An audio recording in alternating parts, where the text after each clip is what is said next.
Maya again, and today I wanted to talk to you about the way that the MyWorks Sync handles new versus existing customers.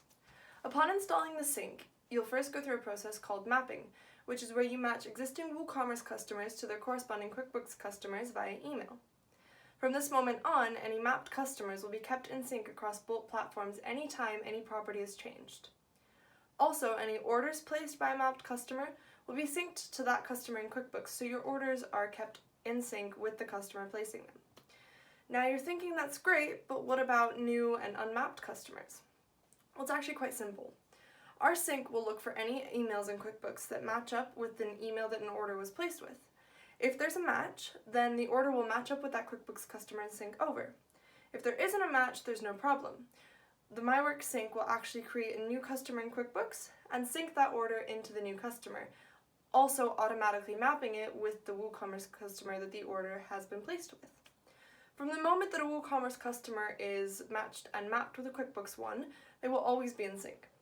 An update to a property such as your first name, last name, or shipping address in WooCommerce will also update that property in QuickBooks. Sometimes there can be errors syncing due to an existing customer in WooCommerce and in QuickBooks that isn't mapped because the QuickBooks one is missing an email. And there are a couple of different solutions to this. First of all, you can turn on Append ID for duplicate customers in MyWorks settings, which would actually allow the sync to sync this customer into QuickBooks even though it's got the same name, and keep the name unique by appending the WooCommerce ID. A second option is to add the appropriate email address to the customer in QuickBooks, clicking Refresh Customers and Mapping, and allowing these two customers to map so that then the information can sync over. The third option is just to slightly change the display name of the customer in WooCommerce, and therefore it'll sync over into QuickBooks no problem.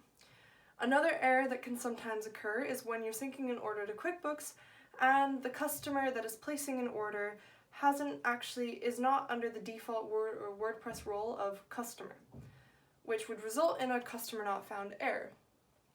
What you can do is actually add this customer role in MyWorks Sync under settings and mapping, which would then allow all WordPress roles to be recognized as customer. That's all for this video. As always, if you have any questions or concerns or any clarifications needed, don't hesitate to open up a support ticket with us, hop onto our live chat if it's less technical, and you can also respond to any emails that we ever send you. Thanks, and have a wonderful rest of your day.